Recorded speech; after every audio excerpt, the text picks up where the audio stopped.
আসসালামু আলাইকুম, সবাই কেমন আছেন? আশা করছি আল্লাহর রহমতে সবাই ভালো আছেন।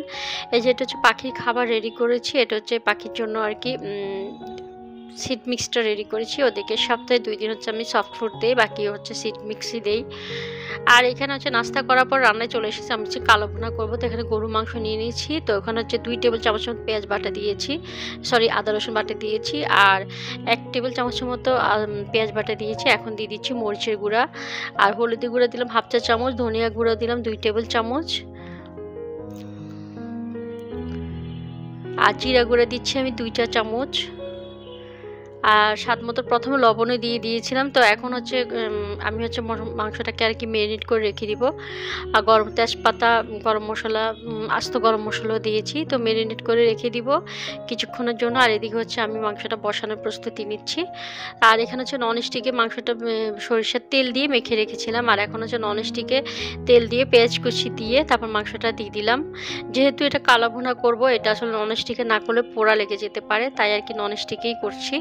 তো যাই হোক, আমি বসিয়ে দিয়েছি। আর এখন হচ্ছে মাংস থেকে পানি বের হবে। এই যে পানি বের হয়েছে, আমি কোনো পানি অ্যাড করিনি। আর যেহেতু কালা ভুনা করবো, পানি বেশি অ্যাড করা যাবেও না। তো এই পানি দিয়ে আমি প্রথমে মাংসটাকে একটু কষিয়ে নিব।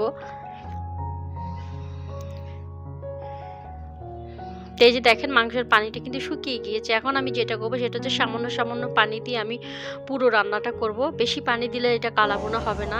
এই মশলাটা যদি পোড়া না লেগে যায়, তাই আমি সামান্য পানি দিয়ে আর কি রান্নাটা করব। তো এই যে আমি সামান্য পানি দিয়ে কিন্তু মাংসটা রান্না করছি। আর মাংসের কালারটা কিন্তু অনেকটাই চেঞ্জ হয়ে গিয়েছে।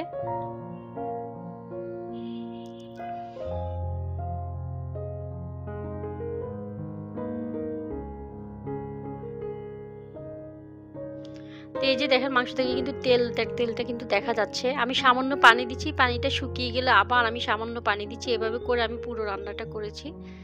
এখন কিন্তু আমার মাংস কালারটা অনেকটাই চেঞ্জ হয়ে গিয়েছে। এখন আমি বাগারের প্রিপারেশন নিব। এই যে দেখেন পুরো কালা ভুনার কালার কিন্তু চলে এসেছে। আমি মাংসটাকে পোড়া লাগতে দেইনি আর কি। সামান্য পানি দিয়েছি, পানিটা শুকিয়ে গিয়েছে, আবার পানি দিয়েছি। তারপর এটার জন্য কিন্তু কন্টিনিউয়াস আমাকে চুলার কাছেই থাকতে হয়েছে। তো যাই হোক, এখানে হচ্ছে বাগারের সরিষার তেল, পেঁয়াজ, তারপর হচ্ছে শুকনো মরিচ দিয়ে বাগারটা দিয়ে দিলাম। বাগারটা দিয়ে তারপর হচ্ছে আমি বাগারটা মাংসের মধ্যেই ঢেলে দিয়েছি। এখন আমি ঢাকনাটা দিয়ে রাখবো যাতে বাগারের ফ্লেভারটা বাইরে চলে না যায়, তাই কিছুক্ষণ ঢাকনা দিয়ে রেখে দিব। আর এখানে হচ্ছে ১ চা চামচ হচ্ছে রাঁধুনি, তারপর হচ্ছে ১ চা চামচ হচ্ছে জয়ফল গুঁড়া, আর হচ্ছে ১ চা চামচ হচ্ছে ভাজা জিরার গুঁড়া। তো এগুলো দিয়ে দিলাম। আর একটা স্টার মশলা দিলাম ফ্লেভারের জন্য লাস্টে। তো দিয়ে এখন একটু নেড়ে চেড়ে আমি নামিয়ে নিব।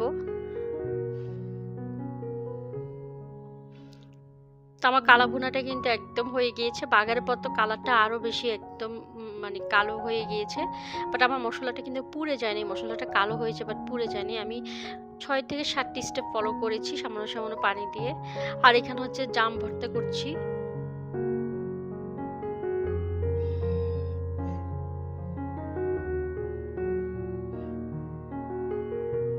আমাদের বাড়িতে এভাবে বাটির উপর ঢাকনা দিয়ে বাড়ি দিয়ে এভাবে জাম ভর্তা করতো।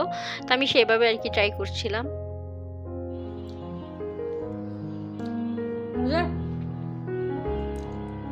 মজা আছে? এটা হচ্ছে জাম, বুঝছো?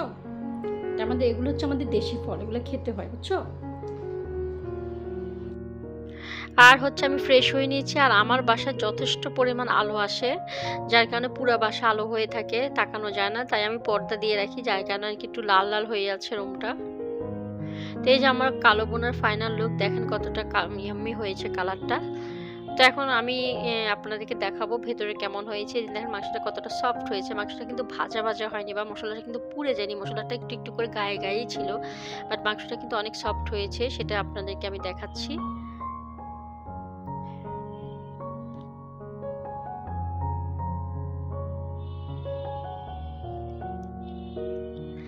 তারপর এই যে একটু বারান্দায় এসে দাঁড়িয়েছি। তো ব্লগটি এ পর্যন্তই। আশা করি আপনাদের ব্লগটি ভালো লেগেছে। আল্লাহ সবাইকে সুস্থ রাখুক, ভালো রাখুক।